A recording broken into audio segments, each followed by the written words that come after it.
I know sometimes Srila Guru Maharaj would say too, in my mind, and be touching his heart, like that mind and heart were synonymous. And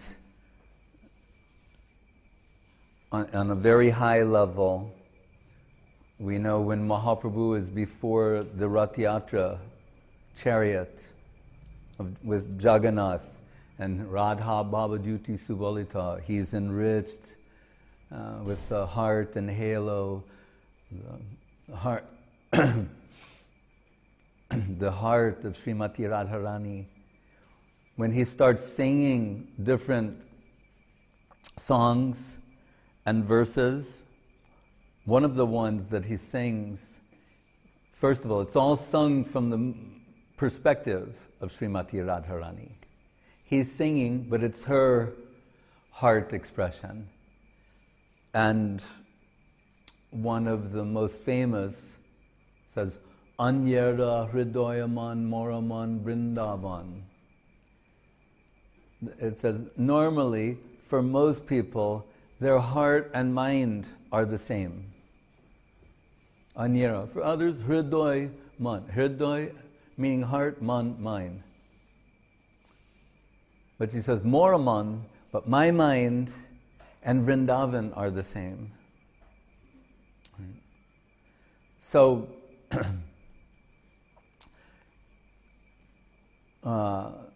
here we're making a distinction. How's it say? We're defining, connotating. We're increasing the connotation of what is meant by heart. Because from a mundane point of view, in the 7th chapter of the Bhagavad Gita, Krishna says, Bhumiropo analovayu kamano bhutirevacha ahankara ityame bina prakritirashtadha. He outlines sequentially what are the 8 material elements. Bhumir, apo, vayu, earth, water, fire, air, ether, mind, and intelligence, and ahankara, false ego. In the following sloka, it says, Apareyam itastanyam prakriti vidime param jiva bhuta mahabaho yayedam daryate jagat. He says that, but the jiva Shakti, what I just outlined is the prakriti, mundane energy. Jiva is a superior type of Shakti, which is above these 8 elements.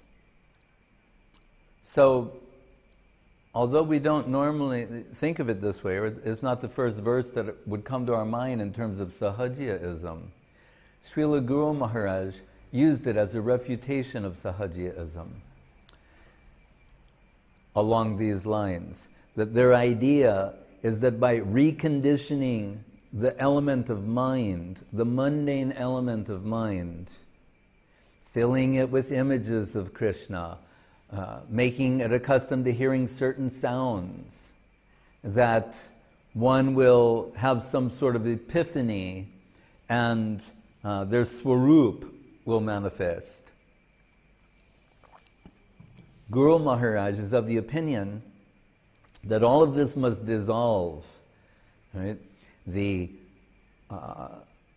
Because the subtlest aspect is the ahankar, false ego, but then the buddhi, the mind, the body that's housing these elements, all of this must be dissolved. In what way? Or Gurudev gave a famous lecture called Dissolving the Pillars of Ego, demolishing the pillars of ego. How? Not through some Buddhistic type of dissolution, but rather through service, through service engagement, through dedication. Right? Biological expression of the soul's delusion is the body. It's the outcome of jiva's exploiting tendency, the desire to lord over matter. Right? Sometimes he would quote Robinson Crusoe, Alexander Selkirk, the man shipwrecked on the island, and he has a line where he says, "I am the lord of all I survey." So he's saying, this mood, this mania, that I'm the master, right? And detesting the very notion of servitude, or by extension, slavery, being subordinate, being submissive. In modern times, any qualities associated with this notion are considered undesirable and detrimental to developing oneself, right, and one's self-esteem, etc. So the body is the biological expression of the soul's delusion. That includes mind, intelligence. But the outcome of exploiting tendency, the biological outcome of exploiting tendency, if we become connected to the service plane, if we withdraw from being exploiting agents and become enriched with a dedicating tendency, then the body, mind, intelligence, which were the outcome of exploiting tendency, start to vanish, and the spiritual mind, intellect, body begin to manifest, the Swarup. Srila Guru Maharaj mentioned something in this regard to when Srila Saraswati Thakur and his disciples were on the Brajamandal Parikrama, circumambulating Vrindavan, and when they came to one particular place, he employed what Guru Maharaj called Ruchi Pariksha, which means he was going to examine the taste, the spiritually acquired taste of his disciple. So he said to Srila Guru Maharaj, "What is your favorite place?" And Srila Guru Maharaj, at the time, he responded, "Kadam Kandi," which is the place of Srila Rupa Goswami, where he perhaps composed some of his works. A special place of bhajan for Rupa Goswami in Vrindavan.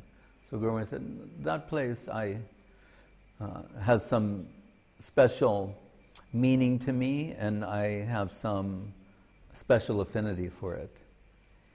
Few years went by, and they're coming to Kadam Kandi again, and Guru Maharaj said, Saraswati Thakur said, "Your place. That's your place." And Guru Maharaj said, "Oh, I could understand." He was engaged in Ruchi Pariksha, examining the real spiritual taste of the disciple. And Guru Maharaj pointed out at that time, he said, yes, in time, Jnana Karma Dhyanavritam, the layers of Jnana and Karma covering the soul, they start to fade, diminish, and the Swarup starts to reveal itself. So, we will say in this regard then, that spiritually speaking, the mind and heart shall be one. Right? And as I mentioned in the beginning, Srimati Radharani says, not only that, but Anyara Hridayaman, Moraman Vrindavan. She says, in my mind, and taking it that the mind and heart are one, is synonymous with Vrindavan itself. So in this way we can understand Vrindavan as a construct of the heart of Srimati Radharani, of her serving tendency. these different spiritual planes are identified and qualified according to depth of dedication. We're accustomed to think of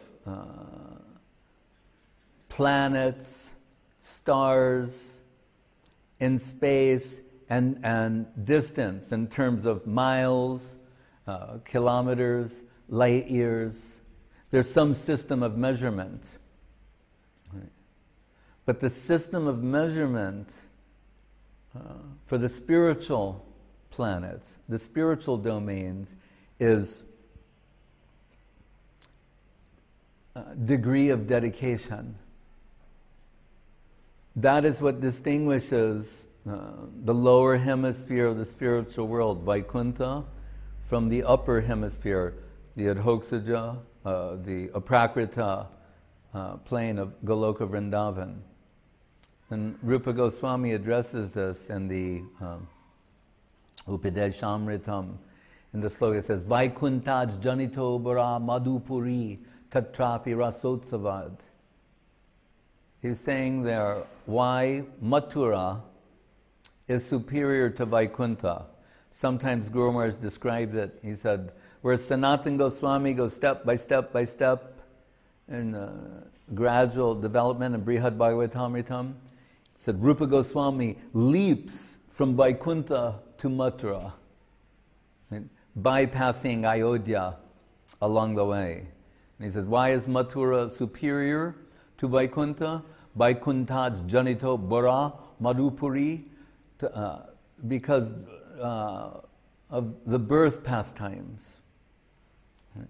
The Vaikuntha world is qualified and characterized as 2.5 rasas, Shanta rasa, Dasya, and in the case of some old-time servitors, the beginning of Sakya rasa, some friendship. Whereas normally we'll take at the beginning of parental Vatsalya rasa is in Ayodhya, and the introduction of conjugal seva to Sita, but beyond that it's extended to the 16,108 queens in Dwaraka, and Parakiya rasa is introduced in Vrindavan. But I once asked Srila Guru Maharaj, just thinking about these things, I said, then there must be a difference between a blade of grass in Vaikuntha and a blade of grass in Vrindavan. Right? We'll think, well, they're both Shantarasa. But if I'm following what you're saying, then their mood of devotion would be different. And Guru Maharaj's response was, of course. And he explained the principle that in Vrindavan, although we'll take it, there's Shantarasa, the trees, the grass, Jamuna, cows, birds, bumblebees, peacocks, right? And then the friends, the Gopabalaks, the gopis, Nanda, Yashoda, the elderly gopis, the gopis who breastfed Krishna as their child for a year, some Vatsalya rasa, and then the Parakiya rasa of the Braja gopis. Srila Gurudev was once explaining something along these lines, and he's mentioned, it's in the book called Religion of the Heart. Speaking of the heart, Religion of the Heart.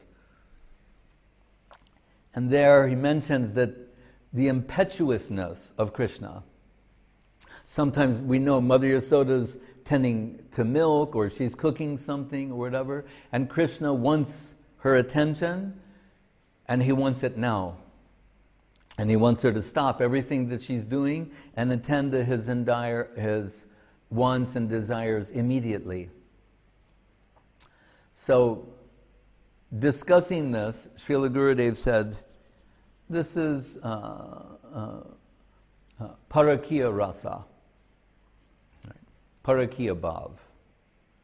So it was published in the book originally, something along the lines of, someone pointed out, it seemed to be indicating paramour relationship between Yashoda and Krishna. How is that possible? This must be incorrect. It should be, some improper siddhanta has been given.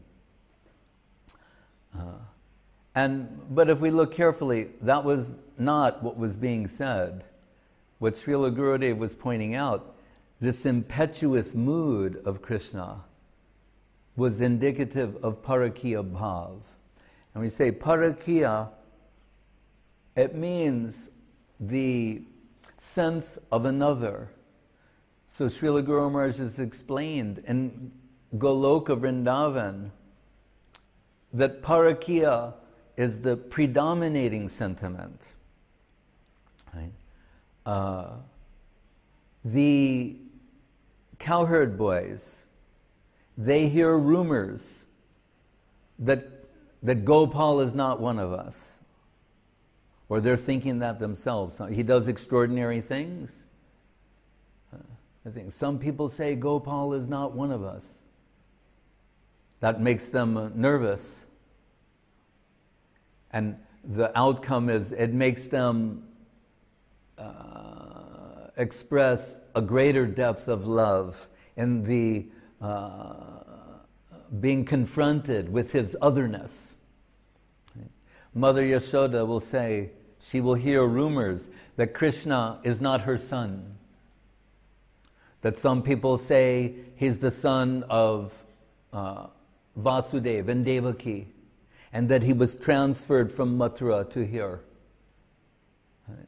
She doesn't like to hear that. Again, that is Parakiya Bhav, the sense that Krishna belongs to another. And what is the end result? A greater flow of love and affection from the heart of Yashoda. So, also the cowherd men, when Krishna, particularly after the Govardhan Leela, where he lifted Govardhan Hill for 7 days on the pinky of his left hand, we're told by Vishwanath Chakrabarti Thakur that during that period, everyone was so charmed by Krishna's sweetness that they didn't notice his majestic aspect, his divinity. That's something extraordinary, because we would think, he's holding Govardhan Hill, isn't it obvious? But as we were speaking of the other day, the magnitude of Krishna's beauty and sweetness is so great, they were so charmed by it that they didn't notice that this was something miraculous and extraordinary, beyond human, godlike, etc. But after he replaced Govardhan where it was previously, we're told at that time, first of all, before he did, a few things noteworthy are that the animals that were on the top, when he held it, they were above the clouds, so they didn't get rained on. They were all happily on top of the mountain plain. Then everyone who came underneath were being protected. Then at a particular point, Krishna said, now cowherd men, elderly gopis, you can return. They got in their wagons with their cows and they left, and Krishna replaced Govardhan Hill. Then at that time, talk came, rumors came, where they're thinking, Putana, Rakshasi came, Trinavarta, Shakatasura, when Mother Yashoda bound Damodar Krishna and he pulled the grinding mortar and the Yamalarjuna, the twin Arjuna trees, the gods came out. Kaliya, who they felt was really a formidable foe, how easily Krishna dealt with Kaliya, dancing on the heads of Kaliya. Then this, and so they thought of all these different extraordinary events, miraculous manifestations. And they approached Nanda Maharaj saying, we think that Gopal is not an ordinary child, he's some kind of god. Then Nanda Maharaj, to placate everyone, to appease them, told them of the name-giving ceremony when Garga Rishi was summoned to do the horoscope, the astrological calculation for Krishna, and at that time give his name. And he mentioned that he will save you all from calamity. He's like Narayan, which is sort of a cryptic remark. So Nanda Maharaj told them, really what the situation is, Garga Muni told me that in my past life I was very pious, and this boy, he appears as different incarnations at different times. So you can understand there's the presence of Narayan within him. And therefore we're being repeatedly saved from inauspiciousness. So it's not that he's God, it's not that he's an ordinary human, but understand things in this way, that I'm blessed to have such a wonderful child. And because they're simple-hearted cowherd men, they accept this. For them, it's some sort of an adjustment. And they also, upon reflection, thought, even though Gopal shows so many extraordinary, miraculous feats, still, he shows so much love and affection for us that if we neglect him, he becomes morose. He comes and talks to us all the time, so many ordinary things, even nonsense things. He has so much love and affection for us, we have so much love and affection for him. So, sometimes in their hearts, momentarily the Aishwarya Gyan, the knowledge of Krishna's divinity appears, but the flow of heart, their raga bhakti, is so great that it becomes subdued. Just as Yashoda, when we hear that Krishna, there's a complaint against Krishna from Balaram and the other cowherd boys that he's been eating earth. Right?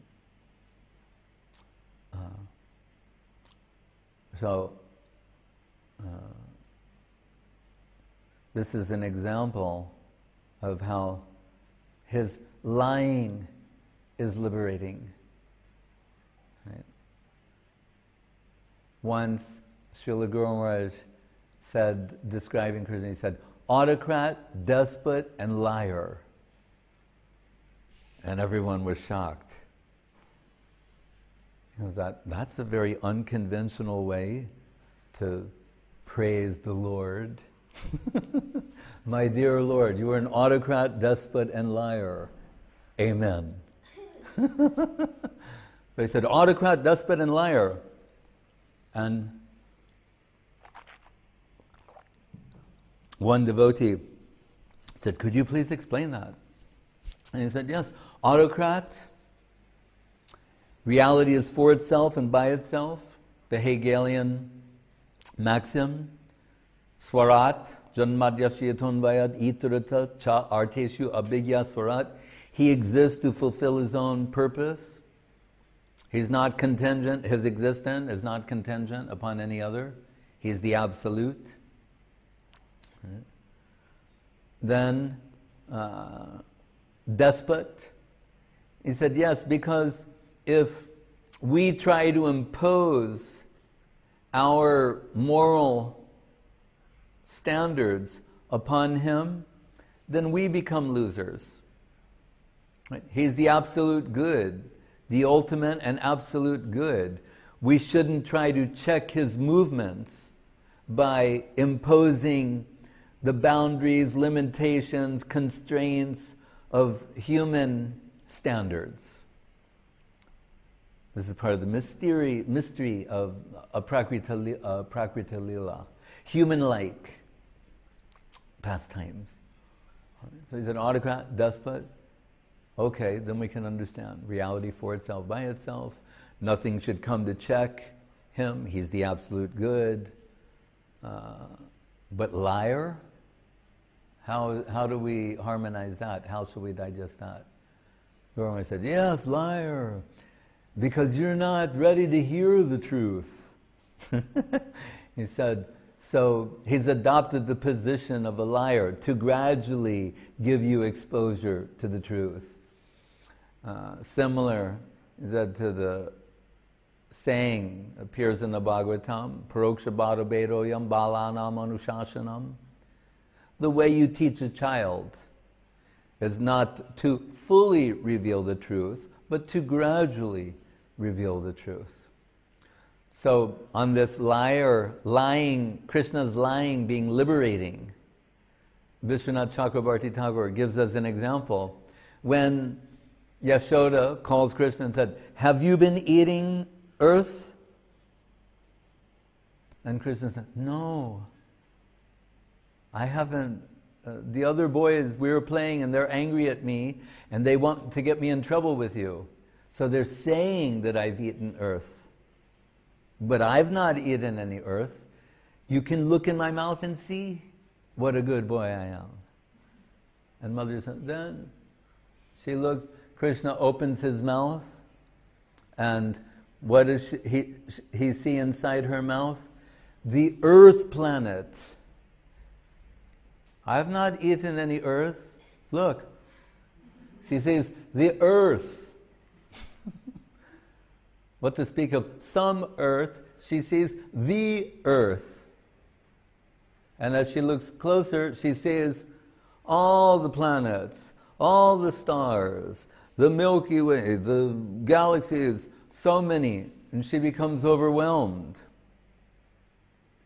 And she thinks momentarily, the Aishwarya Gyan appears in her heart and consciousness, and she thinks, it's by the influence of Yoga Maya that I'm thinking he's my child.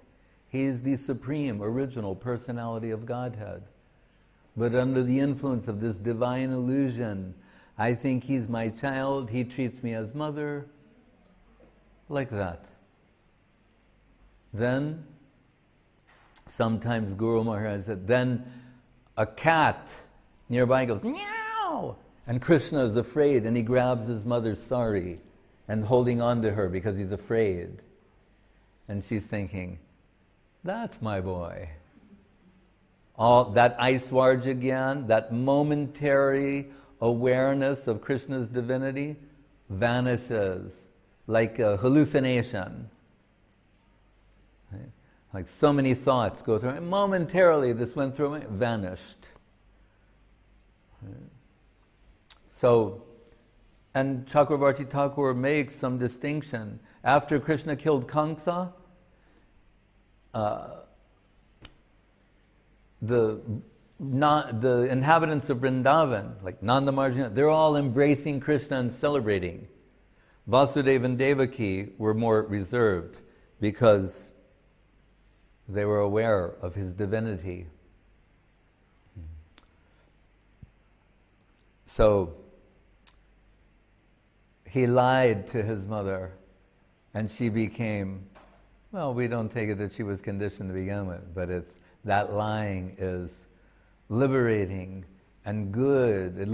To hear about it, we'll say this, if the non-liberated hear about Krishna's lying to his mother, they will become liberated. Yashoda's position is way beyond. I was once discussing with Srila Guru Maharaj, and he was talking about Yashoda. And someone mentioned the servitor, the Raktak and Patrak, mentioned by Rupa Goswami and Bhakti Rasamrita Sindhu, and we aspire to have the dust of their feet upon our heads. But in this particular context, someone introduced this, and Guru Maharaj said, Raktak, Patrak, nothing. Yashoda. He's talking about Mother Yashoda. And then, as he once said, well, I'll say that. Then I said, oh, what about in Bhagavad Gita, where Krishna says, Manmana bhava mad bhakto madjajimam namaskuru? Always think of me, become my devotee. And then as much as Guru Maharaj was talking about Yashoda, he said, we left that a long time ago. Like, you're not paying attention. I'm like, what about Manmana? We left that a long time ago. Learn to think of me, become my devotee. You think that applies to Yashoda? Right? Krishna's sitting on her lap, sucking her breast. Right? She's singing, songs of his pastimes. She's the Holy Mother of God. Right?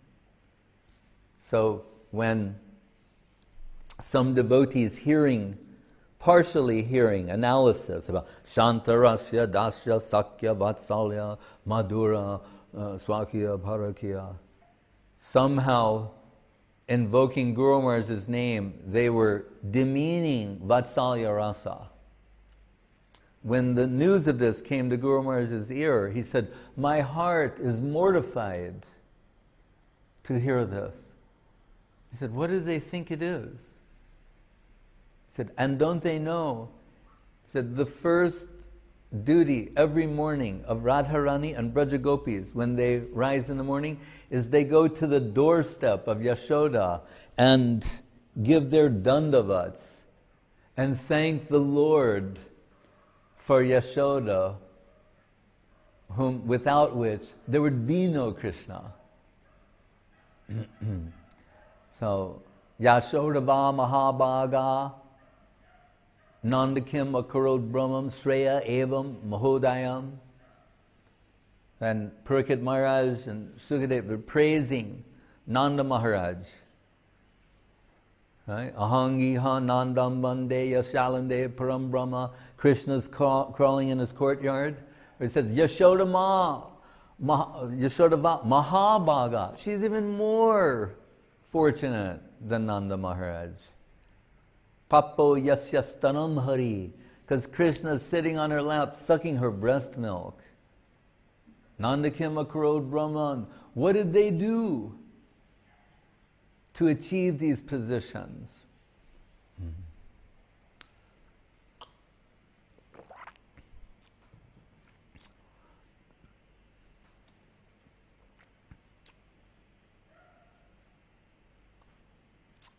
At the end of the Upadeshamritam, some advice is given about bathing in the waters of Radha Kunda.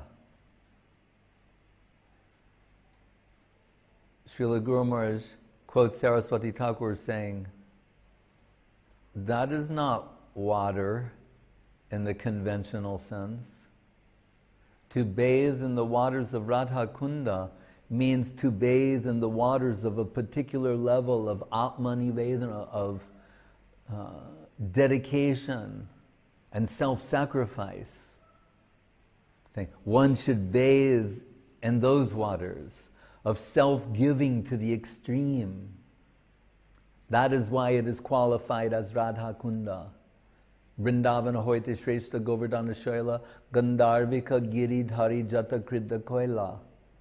Why Govardhan is superior to Vrindavan, Radha Kunda to Govardhan, then Radha Kunda Saraswati Thakur explained once, the bank of Radhakunda and the waters of Radhakunda. Gradation, gradation, gradation. Higher, finer, more refined. So to bathe in those waters means in a particular level of self-giving and self-sacrifice. So sometimes Srila Guru Maharaj would say, 24 hours engagement in Krishna consciousness to the extreme is only possible in Madhura Rasa. Mahatmanas tamam partha daivim prakritim asrita bhajan tvananya manaso gyatva bhutim avyayam. No, that's not it. But anyway.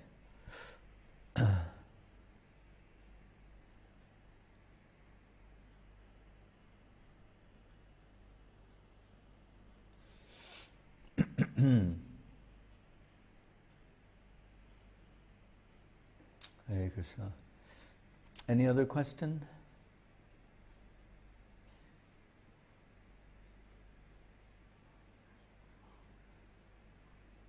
Yes. Andy, the boy Andy has a question. Oh. Ask my mom. Oh, okay. Don't know how to answer. Okay. What did he ask? Krishna 为什么会把人分为美国人、中国人、俄罗斯人、印度人？ So Andy asked why Krishna put people to be American, Russian, Chinese, and Indian.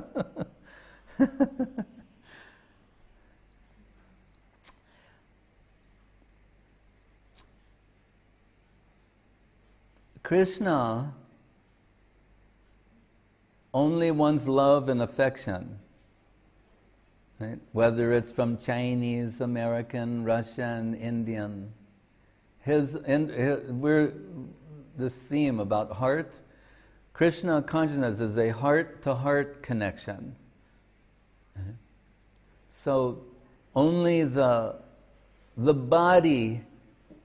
There's a Chinese body, a Thai body, American body, but there's not a Chinese soul, American soul, Thai soul, Indian soul. But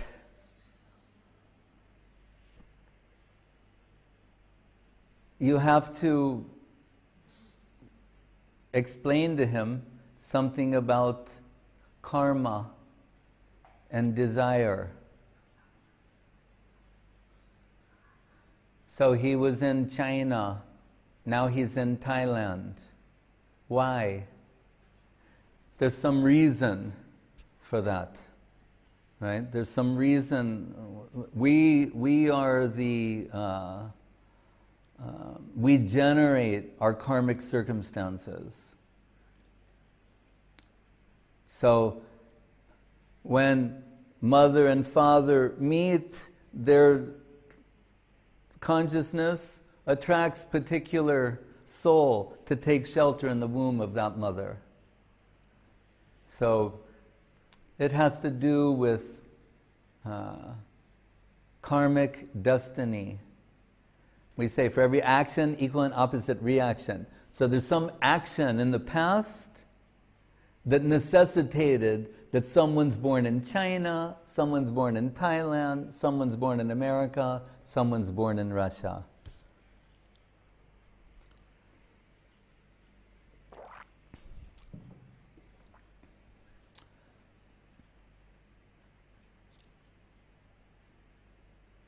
But the important thing to understand is the heart-to-heart connection. From the heart of Krishna to the heart of the devotee. And that transcends geography, politics, geopolitical, socio-economic circumstances.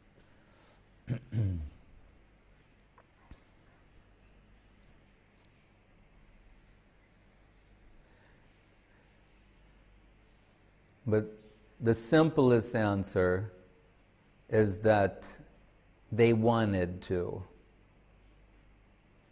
Those people wanted that, and Krishna fulfilled their desire. So we should be careful what we ask for.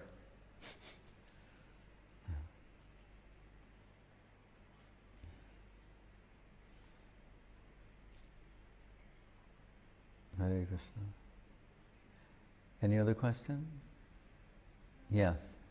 I have a question from Moscow devotees. All right.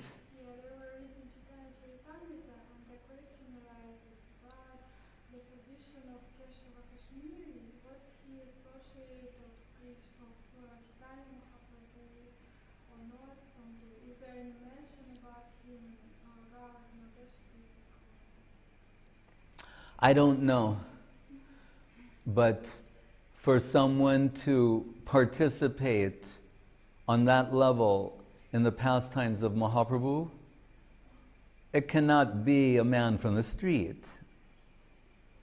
So we're told, by reputation, he was reputed to be the favorite son of the goddess Saraswati. And the fact that on the bank of the Ganga, he could compose spontaneously 100 slokas shows some sort of extraordinary capacity, qualifications. And I don't know if there were more mistakes, but Mahaprabhu only pointed out a mistake in a particular sloka. Nimai Pandit, and I forget the number of which one. It was somewhere in the middle, in the high 50s or something. And that's why Keshava Kashmiri he said, I was astonished that I could compose them, and he now has memorized all of them, and not only knows all of them, but he's pointing out a flaw in one of them, and it's a very subtle, intricate sort of thing. So then he could understand who is this Nimai Pandit, who's at the time just a young teacher, and not a teacher of advanced students, a teacher of the beginning level. That's the beauty of a Prakrita Leela, disguised in the middle position. So he's teaching the lower level.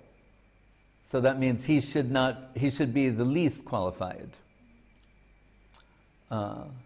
But we understand that Keshava Kashmiri, he becomes a great devotee after that. But the details of who he may have been previously, I don't recall that being expressed. Hare Krishna.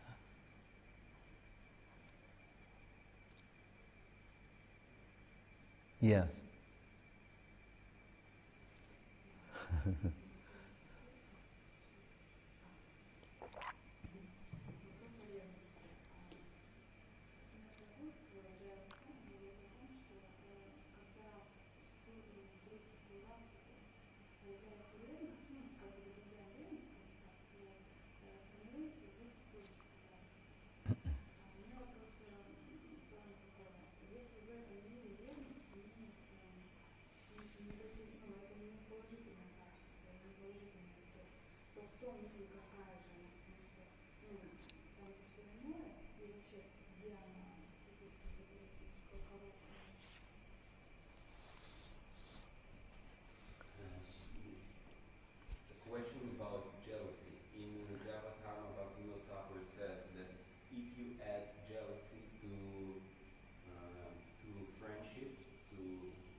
Mm-hmm. You get in Vatsalya Rasa, Madhurya Rasa. So, and in this world, jealousy is something negative. But what is the nature of jealousy in the spiritual world? And jealous from who to who can somebody be in the spiritual world? And who can experience jealousy? What we find in the poetry of Rupa Goswami, Sloka Gurudev loved very much, was Sakhi Murali Chida Jalena Purna Lagu, Grantila, Nirashashi, Chumbanananda. I forget the sloka at present. It's composed by Rupa Goswami, who is Rupa Manjari in Vrindavan, and it comes from the mouth of Chandravali, who is Srimati Radharani's principal competitor. And Chandravali is saying in this sloka, she's expressing some jealousy of the flute of Krishna. This is also mentioned in Srimad Bhagavatam. So she's saying, and again, it's in the Bhagavatam, and somewhere between, expressed by other gopis, they're also expressing, we'll use the word jealousy, and she's expressing it here, and saying, who is this flute? What is this flute? Where did he come from? And what is he doing, situating himself at the lips of Krishna? They're saying, we're Braja Gopis. So there's Gopa and Gopis. Krishna is Gopal. He's a Gopa. Then naturally he should be connected with Gopis. When the wives of the Brahmins were offering themselves to Krishna, they understood that that was socially awkward. Because they thought, oh, we're Brahmins' wives, you're a cowherd. Like once, when Radharani's girlfriends, they're trying to save her from Krishna, they're telling her, like, how could you be so foolish to fall for a cowherd? Like, we could understand if it was some very high society person, but a cowherd. You've fallen madly in love with a cowherd. Right? Why? A Prakrita Lila, Shudra, Vaishya, Kshatriya, Brahmin, in the middle position. It's always hidden in the middle. Right? So, and those cowherd men I mentioned earlier too, they told Vasudeva, this is so strange because avatars don't usually appear, in families of low-class people like us. I mean, it gives you some idea of the kind of level of thinking they have. Avatars is just a given, assumed. And they're thinking, well, avatars, when they normally appear, higher part of society. What's an avatar doing in a cowherd community? That doesn't make any sense. So you're probably right. He's not God. It's a very beautiful way of thinking. Jnana Shunya Bhakti. As Guru Maharaj said, Krishna likes to surround himself with ignorant people. But their ignorance is the highest type of jnana dipena bhasha, of understanding. So the gopis, Chandravali, saying, this flute, Gopa meant for gopis, Gopal meant for gopis, he's a boy, this flute is a boy, what is he doing with Krishna? This isn't right. And they're saying, and that flute, Nirashashi, he's a dry piece of wood. He has nothing to offer. He's a piece of, and knots, chidra means knots or holes. Can also mean flaws, faults. They're masters of the double entendre, insult. So they're saying, full of flaws, full of holes. A flute has many holes. They're saying, full of many flaws. So he's male, full of faults, juiceless, no rasa. And this flute is at the lips of Krishna where this stream of nectar is issuing forth. What is meant for us is being intercepted by the flute. So she's saying, I can't tolerate this. So this is, if you can understand this type of jealousy, you won't have to take birth in this world again. Janma karma chame divyam evam yo veti tatvataha kyaktva deham punar janma naiti mameti sorjana.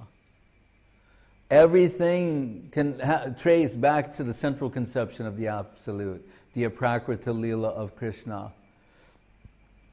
Janmadyasya yataha arirasa mukhya rasa.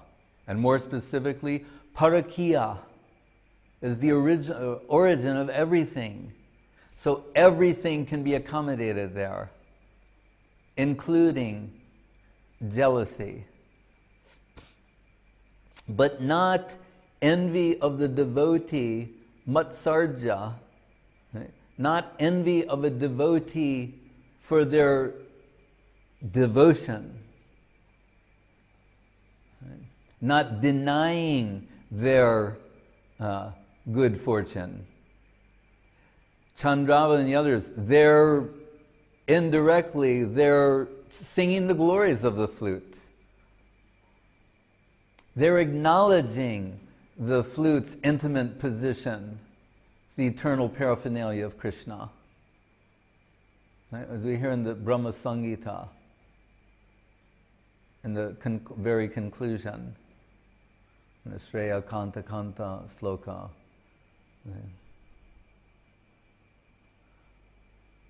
Yatha ganam gamanam khanam gamanam bangshi priya saki. We're all katha, speaking is song, and gata, movement, is dance, and Krishna's forever holding his dear bangshi, flute, pressed to his lips.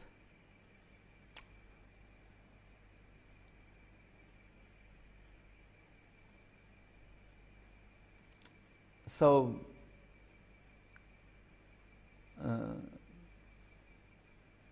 it depends on the quality of the heart. So here, we can call it jealousy, but it's not heart-destroying, denying the devotion of others, but rather acknowledging their good fortune and envying their position, wanting to be like them, not dismissing them. We told some of Gurudev's final words where he said, everyone has some fault, big or small.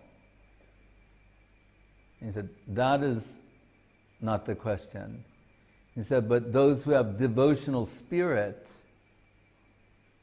that must be acknowledged and respected. So if the end result is the devotee is thinking, why can't I be like that? If the end result is increased dedication, then it's something spiritual in character. If the end result is that one is moving away from the plane of dedication, diminished appreciation for devotees and devotion, then it is a disease, it's cancerous. The word lolyam is used in one place as being a fault, an undesirable trait and characteristic, in another place being told as the price to pay. Nupadeshamritam, you know what is it? Dadati patrikrinati? No, not that. What is it?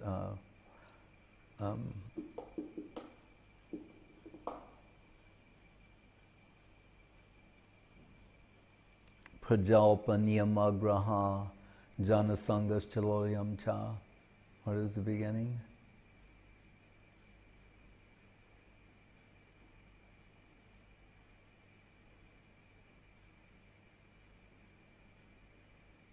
Anyone know that sloka? From the Upadeshamritam? Atyahara prayasischa prajalpa niyamagraha janasangas chaloyam cha sadbhir bhaktir vinashyati. These are the things that destroy devotion. One of them mentioned lolyam, desire, hankering.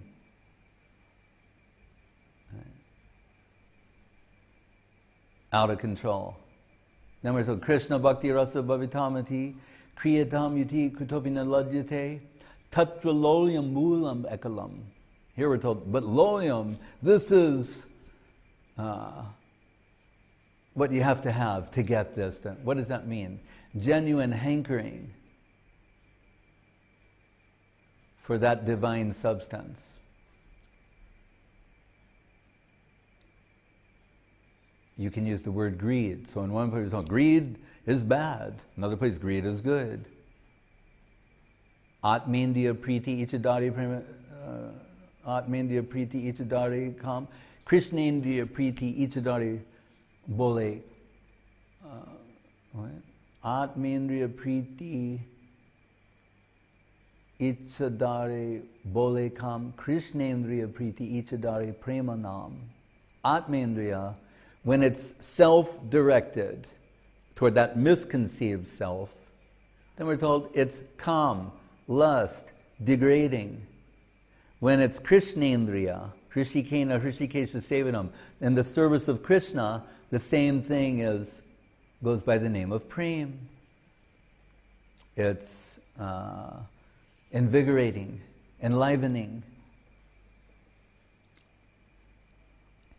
So the jealousy expressed by the Braja Gopis is a very sweet and wonderful thing. In many places they do. When Krishna abandons them in the forest of Vrindavan at the beginning of the Rasa Leela, and he goes off with Srimati Radharani in search for her, and they're there left to their fate and fortune, they're praising the deer. They envy the deer. They're saying, deer, with husband and wife, you're both devotees of Krishna. Husband and wife, both targeting Krishna, can both together go and serve Krishna. We're not so fortunate. Our husbands don't want us to be here.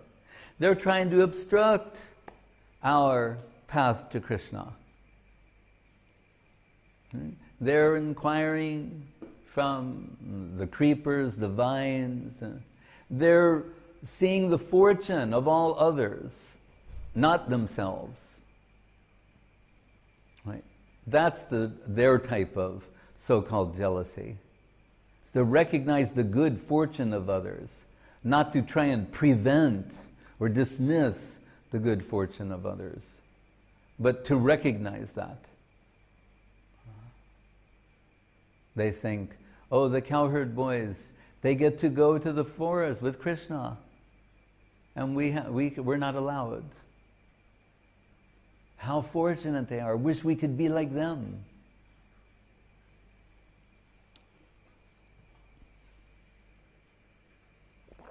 So Srila Prabhupada used to use this expression, transcendental competition. And Guru Maharaj later paraphrased that as a competition of dedication. So if observing the devotional qualities and characteristics of another devotee, either in this realm or through the eyes of the scripture, that may awaken within us some appreciation and hankering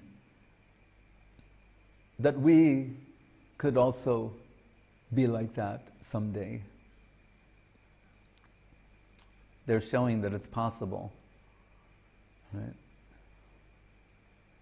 Samasritaye parapalava plavam mahatpatum yon Punya Yasho Murare, Bhavam Budhir Vatsa, Parampadam, Parampadam Yad Vipadam Natesham.